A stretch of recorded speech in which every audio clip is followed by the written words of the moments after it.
নওশাদ সিদ্দিকী যে কাজটা করেছে, যে কাজটা এখন হুমায়ুন কবির করছে, সে কাজটাই তো মমতা বন্দ্যোপাধ্যায়ের করার কথা ছিল। নওশাদ সিদ্দিকী কি বলেছেন, কিভাবে কত সহজে বুঝিয়ে দিচ্ছেন যে এসআইআর নিয়ে বাঘভাল্লুক, কোনো ভয় পাওয়ার কিছু নেই। আপনার বাপ ঠাকুরটা কি পাকিস্তানের, আপনার বাপ ঠাকুরটা কি আফগানিস্তান নয়, তো রিল্যাক্স করুন।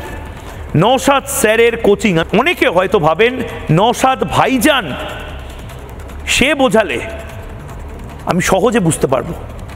ময়ূকের থেকে নওশাদ ভাইজানের কথাই না হয় ভারতের এবং বাংলার সংখ্যালঘুরা শুনুক, ভরসা পাক যে এটা তাদেরই ভারত ছিল, তাদেরই ভারত থাকবে, কিন্তু রোহিঙ্গাদের থাকবে না। এসআইআর নামে ভোটার কার্ড সংশোধনী নিয়ে একটা ভয় দেখানো হচ্ছে। ভয় পাবেন না, আপনারা আমি এক বাক্যে উত্তর দেবেন। আপনাদের দাদুরা কি বাংলাদেশি? না না। আপনাদের দাদুরা কি পাকিস্তানি? না।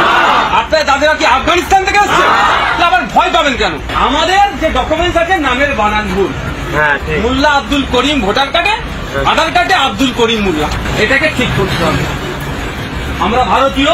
2002 সালে এই ধরনের সংশোধনী হয়েছিল, তখন পশ্চিমবাংলায় 28 লক্ষ নাম বাদ পড়েছিল। তখন সিপিএম ক্ষমতায় ছিল, বিরোধীতে তৃণমূল ছিল, হইয়াই করেছিল। আজকে হচ্ছে কেন? আপনার ভাঙড়েও বাড়ি, নিউ টাউনে বাড়ি উঠে গেছেন, আপনি এখানেও ভোটার কার্ড করেছেন, নিউ টাউনে করেছেন, একটা ভাই কাটতে হবে। তো আপনার আব্বা মারা গেছে, আপনার মা মারা গেছে, ভোটার লিস্টে নাম উঠে আছে, ভাই ওটা কাটতে হবে, ওটা অবৈধ ভোটার। তার জন্য আমরা সহযোগিতা করবো।